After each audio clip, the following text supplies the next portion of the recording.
What's going on, everyone? Happy Wednesday to everyone. Hopefully, everyone is doing well.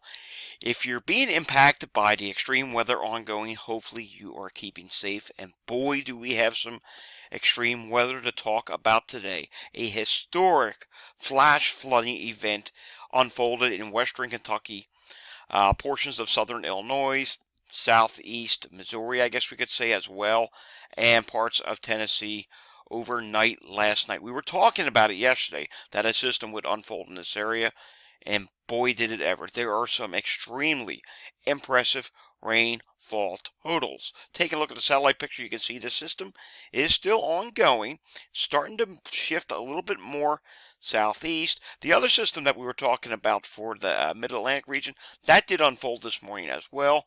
Then we have another system up here in the northern plains. That's going to drop into the United States. That's going to bring some problems of its own.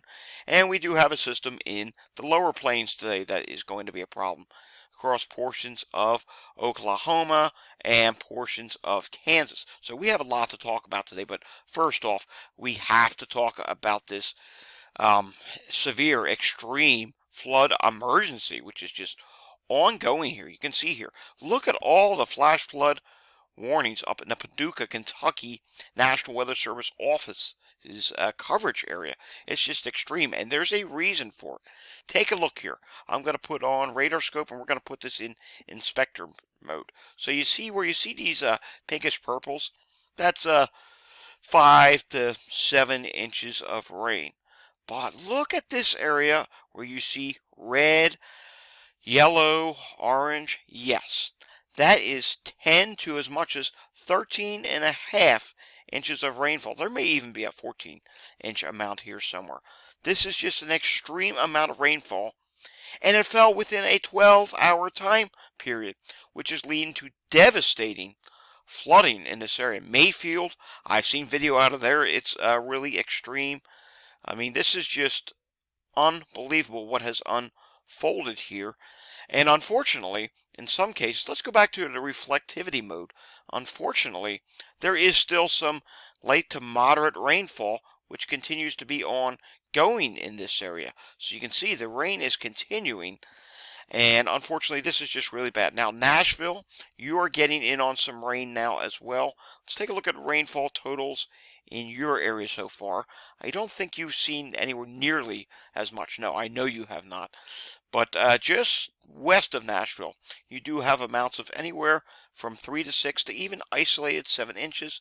Nashville itself, you have seen anywhere from 1 to 3 inches of rainfall, with just southwest of you seeing 3 to 5 inches of rainfall. Again, this is a truly historic event. The cleanup from the flooding is going to take several days to fix. I mean, this is just a severe problem what's going on. And let's actually take a look at a little bit of a video here. This is from Mayfield, Kentucky. This is from Raw Alerts on Twitter. And look at this.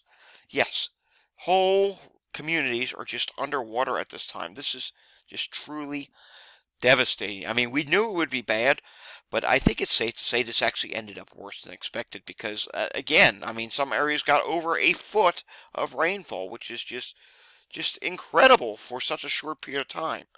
And take a look here. You can see this system is slowly shifting southeast. It is weakening. There is a little bit of this backside feature, which is still ongoing just south of St. Louis. So that could actually cause some flash flooding as well. Here's that system in the mid-Atlantic. And believe it or not, there is actually, as we're doing this video right now, I just noticed it, there is actually a tornado warning. Let's go back to radar.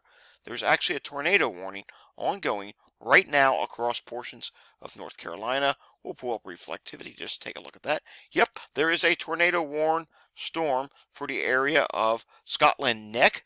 If you're in that area, you're seeing this video, chances are you're going to see this video after it's already over with, but take shelter immediately in that area, and please pay attention to any warning that's ongoing there. How about records? We have a ton of them. There's a ton of records across the country, and I assume, I don't know if they're actually added in here, I assume across western Kentucky there are several rainfall records that were broken. Let's just take a look at some of these, and you can see here's a record event. Hanford, California.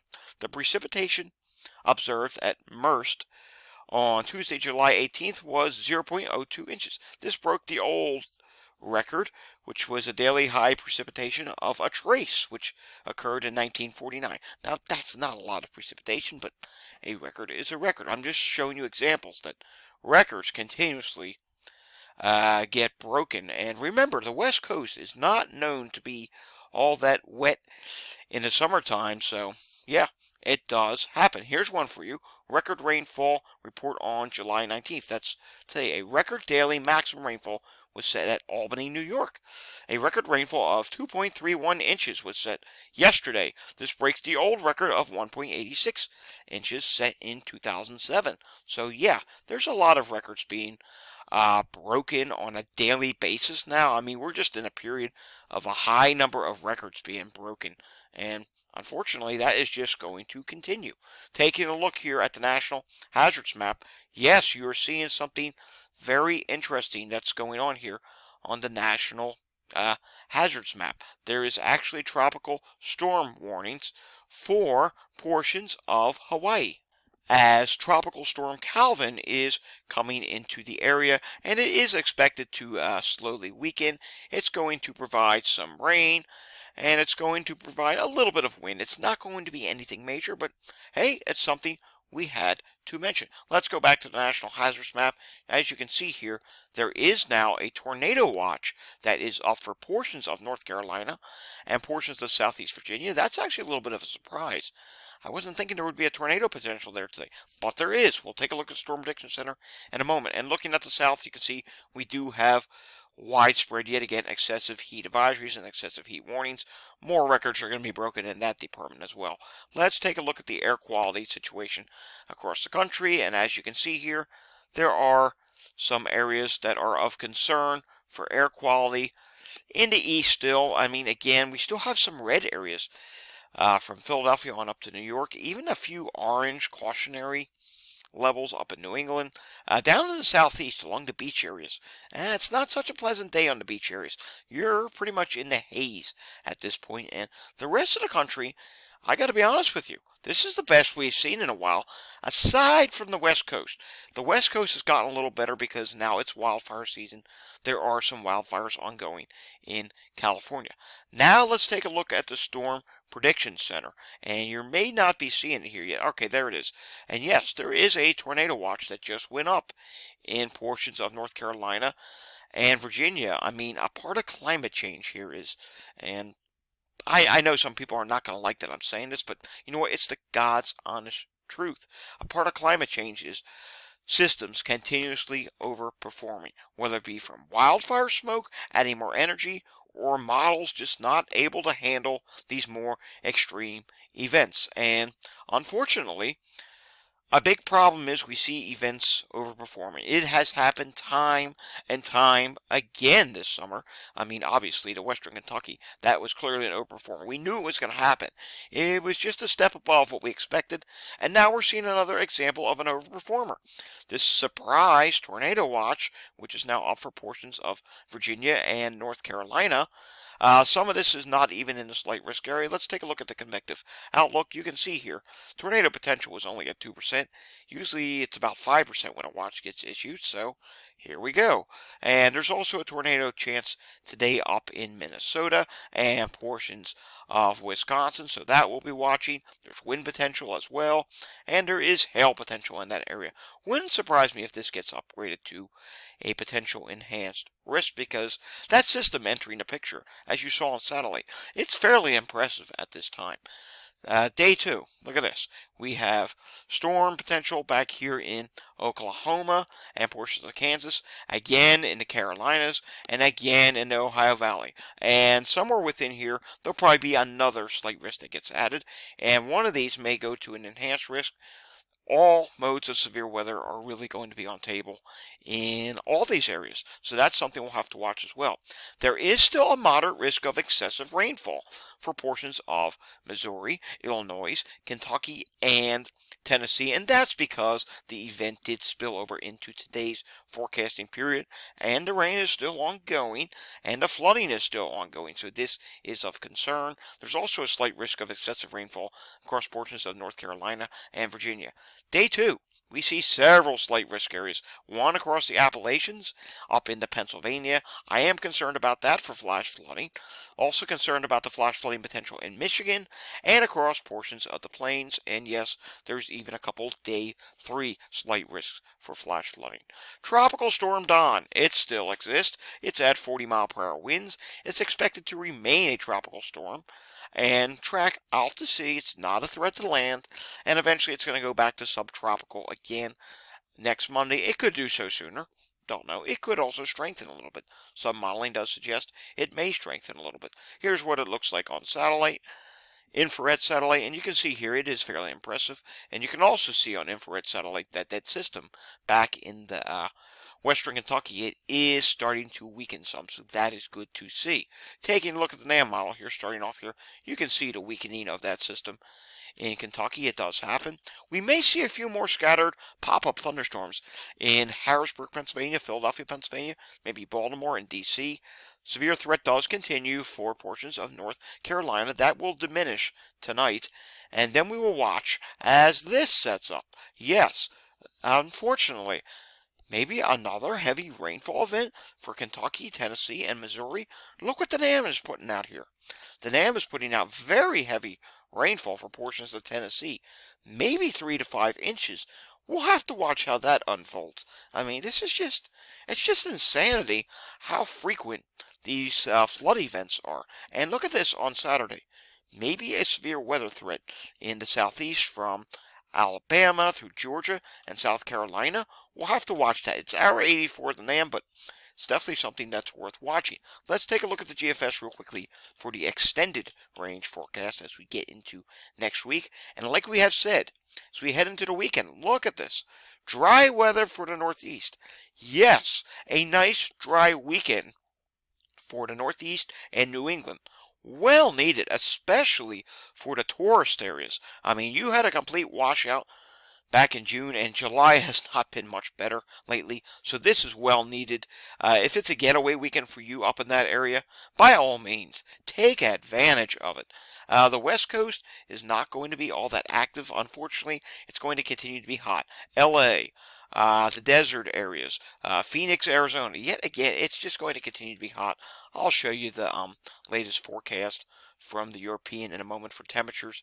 And take a look at this. By the time we get to Tuesday, yes, we have to watch. There is yet again another system that's going to cause us problems in the mid-Atlantic and Northeast.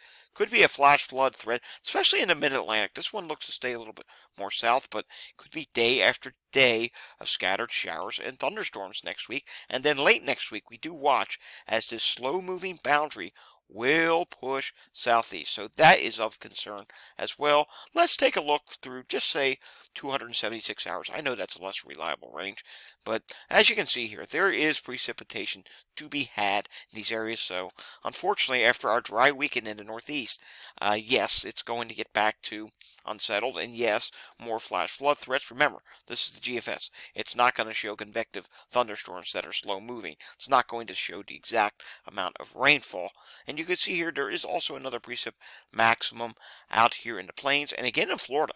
It's turning into a really wet storm season in Florida this year. So remember the drought concerns there a couple months ago? That is done for. Let's take a look at the European. As you can see, temperatures in the south, they're going to remain hot. Temperatures in the northeast, not going to be too bad this weekend. Look at this. You're seeing lows in the 60s.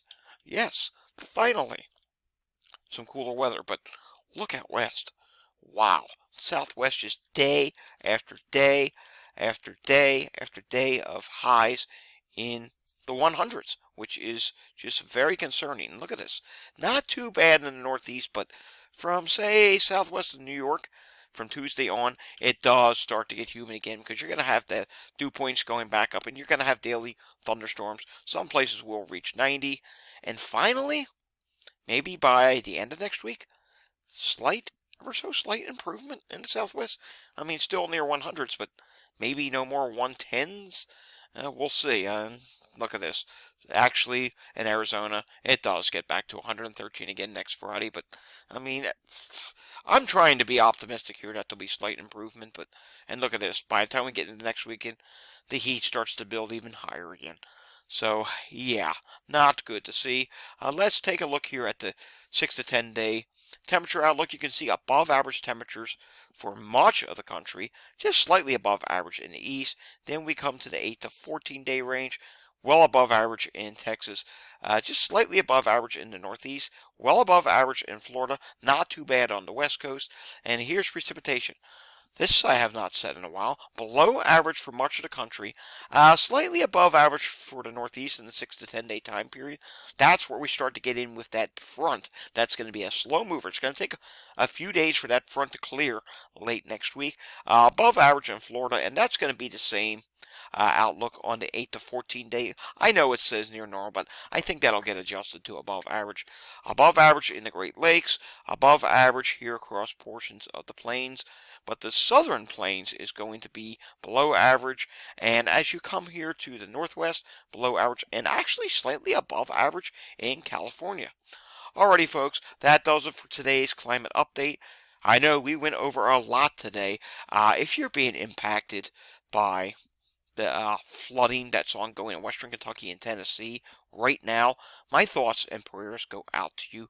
Stay safe. We're going to really watch what happens southeast of there tonight because there could be another event. If that ends up going bonkers, we'll probably do something in the shorts. We'll probably put a shorts out this evening if need be, if it looks like that's going to be a bigger than expected event. If you like this video, give it a thumbs up. If you want to see more content like this, subscribe to my channel down below. If you know anyone that needs to know this, at this point, it's life-saving information today because we're talking about extreme flash floods where people are getting stranded. By all means, share this with anyone that needs to see this information, or if someone who just wants to get the weather forecast, because that's really what we do too. By all means, share it with them. We'll have another update again tomorrow. Thanks for watching, and have a great afternoon.